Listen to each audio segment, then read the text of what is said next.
What's up guys? I'm Chris and you're in the right place if you want to grow your income through digital marketing. If you're new here, please don't forget to hit that subscribe button and you'll be the first to know about all of my latest videos. Today's video is all about how you can get your first 100 customers from your subscription business. So if this sounds like something that's of interest to you, make sure you stick around because by the end of this video, you will have the complete formula that you need to start getting customers for your subscription business.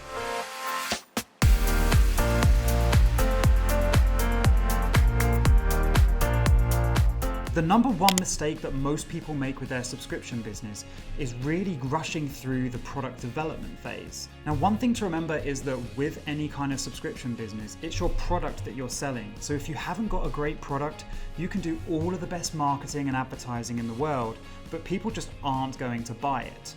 For example, I've seen so many people set up Patreon websites and offer what I would consider to be a lazy product. They'll offer something like phone call advice, or they'll simply ask people to become a Patreon and just support them. Then they'll promote the heck out of it, and a few weeks later, to nobody's surprise, they'll realize that nobody has signed up. It's not a promotion problem, it's a product problem. So with all this in mind, before you even think about promoting your subscription product, you need to make sure that you have the right product. Have you spent enough time in that product development phase to create a product that truly adds value to someone? You want to focus on your customer. You want to almost put yourself in your customer's shoes and think if they landed on your Patreon site or your other subscription site that you may have, if they looked at the product you're offering and they can't immediately see the value that it provides in return for the money that you're asking them to part for, then you probably have rushed through that product development phase and you need to just take that step back and re-look at the product you're offering. So in addition to just looking at your product and the quality and the overall value that provides, you also need to think about the price that you're charging. You're asking people to part with their hard-earned cash, so you better make sure that you're adding fair value in return for that. So one good thing you can do is test different price points. You could start charging $10 or $20, but maybe that doesn't work. It could be too expensive. So bring the price down and see if that has an impact on the amount of people that are subscribing to you. Sometimes you could just be a few dollars too expensive and that could be costing you a lot of sales. So if you're sitting here thinking, yeah, I probably don't have the right product, or maybe I just need to do a little bit extra work, I've created a digital product workbook. And in this workbook, it takes you through step by step how you can plan and create your own digital product. So I definitely recommend you check that out if you want to make sure that you're offering a product that provides real value to your customers. So I'll leave a link to that in the description below. So one thing I'd like to learn from you guys is what has been your biggest challenge so far with your subscription business? Make sure you leave a comment below and we'll definitely get some conversations going. So now that you've got a really good product and you know it's going to add value to people, the next step is to start promoting that product and getting the customers coming in. Now the easiest thing you can do is utilize your existing network. So if you have a load of followers on Instagram or any other social media platform, or you've got a ready to go email list, now is the time for you to utilize that. So if you don't already have an email list, now is really the time to start creating one. There's loads of different softwares online where you can build an email list and send out really professional looking emails. My favorite software is Aweber, and I will leave a link to that in the description below. In a nutshell, you can build your email list, you can send emails to people, but most importantly, it allows you to do automated emails, and that's what I'm about to talk about next. So if you've got your email list ready, one thing you want to do to launch your product is create an email launch sequence.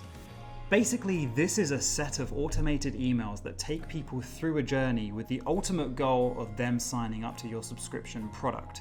You could have it 3 emails long, 5 emails long, or even 10 emails long. It's totally up to you and it's really going to depend on the product that you're offering. My personal favorite approach for any kind of digital product is to use a 5 email launch sequence. So the first 2 emails, they're all about building up your authority and educating your audience.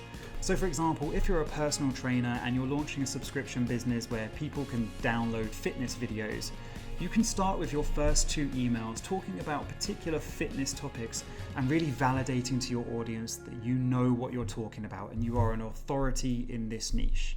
So now you've built your authority up in a couple of emails, the next step is to send your third email. And in this email, it's all about introducing your product to people. Describe the product, the problems it solves, and the ultimate benefits it provides. We don't want to do a hard sell here, it's just introducing that new product to people and getting them thinking. So now it's time for email number 4. You've built your authority, you've teased people about the product that's about to arrive, and now it's time to launch it. So in this email, it's all about launching the product. You want to tell people where they can go to access it, how much it costs, and include a really strong call to action. And essentially, because you've warmed up your audience and you've already teased them about the product and now you're announcing, you've had people hooked in. So there should be a fair amount of people from your email list that will go ahead and subscribe to your product. Next up is email number 5. And again, just to recap, you've sent a couple of emails educating your audience and establishing yourself as an authority. You've sent an email describing the product that you're about to launch. You've launched your product and hopefully got a few of your initial customers. Now is the time to just sign off. It's your 5th email and you're going to just send people another educational email just to reinforce your authority again and include a call to action to your product. So now it's time for your final email. You're going to send one more email where you establish yourself as an authority again and just reinforce your knowledge in this niche. And then you're going to include another call to action to your product. This just tries to mop up those few people on your email list that might not have bought your product yet. And the reason why I like this to be the last email is that after 2 strong call to actions, if people haven't purchased, then it's safe to say that this product just isn't of interest to them right now. But one thing I also like to do in the emails with my strong call to action is to use some kind of limited time special offer. If you can get people having that fear of missing out by giving an offer that's running for a limited time only, they're going to think that they might miss out on something, and therefore they're going to be far more likely to convert and hit that buy button. So consider doing some kind of limited offer. It could be that people who sign up in the first week get X amount of discount, or it could even be the first 100 customers that you get will get this discount. All of these things create that scarcity and ultimately that fear of missing out that's going to make people want to take that next step and buy your product. Step number 3, consider giving stuff away for free. Now please don't click away from the video just yet. I know that sounds really counterproductive when we're talking about how you can get customers.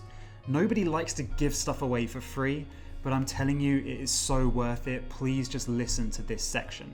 So now's the time for a reality check. If you're watching this video, this is probably your first ever subscription product. So for anyone that you're asking to buy your product, there's an element of risk. There's not been people before them that have bought this product and had great experiences. So that's where giving something away for free can come in really handy. Think about giving a free trial. So if your product lends itself in a way for a free trial where maybe they get access for 7 days, they can really get in, they can test the product, see how it works, and if they like it, then they're going to end up buying. But if they don't buy after that 7-day free trial, that's okay. They've had a go and it's just not been for them. But taking away that element of risk for the customer by offering a free trial has really made them take that step to give it a go, test it out, and then if they like it, they buy it. Also, what you can consider doing is offering a product that has a freemium aspect. A good example of freemium products are apps that you download from the App Store. You'll download a free app, but then you pay extra to get more points in the game or to get some sort of additional features. So if your product lends itself to this kind of model, definitely consider it. Is there a certain part of your product you can offer for free? And then as people get used to the product and they're trusting you more and the product and the value it provides, you can start to upsell them on those premium benefits. Another thing you can do with free product is to give away your products for free in return for a review or a video testimonial. As I've said already, nobody really likes being the first person to do something. So if you've given away a few products for free and in return got some really positive reviews, that's going to again take away that element of risk for potential customers and help them trust you that bit more. So really consider giving away some products in return for some reviews. You can use your reviews in your marketing. So if you're sending stuff out via social media or to your email list, make sure you include the reviews and share some positive experiences other people have had with your products. All of this stuff is going to help take away that element of risk again and make people want to buy your product more. So now's probably a good time for a quick recap. So you've already built a great digital product and you know it adds value to your customers. You've utilized your existing network of customers or leads. You've sent emails out and you've posted stuff on social media. And you've also explored a few free options where you can take away elements of risk for people. So by now you should certainly have a few customers on your books.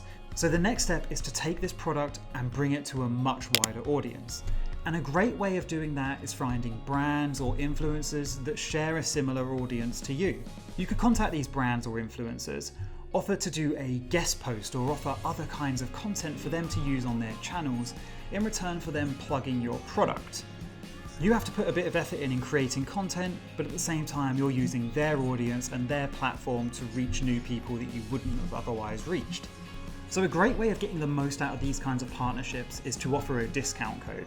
Let's say you're working with brand A. You can tell brand A that when they plug your product, there's a 20% discount code that's valid for a week or 2 weeks, and only their customers can use that discount code. So what you've done there is you've created the scarcity that we spoke about before, but you've also offered something exclusive to that audience. You've made them feel special. So that combined with that fear of missing out are going to make them far more likely to want to purchase your product. So that's it. Thank you very much for watching the video. I'm sure by now you've got loads of ideas running through your head about how you can start getting more customers for your subscription business. If you like what you saw, please don't forget to hit that like button and smash that subscribe button as well. I'll see you next time.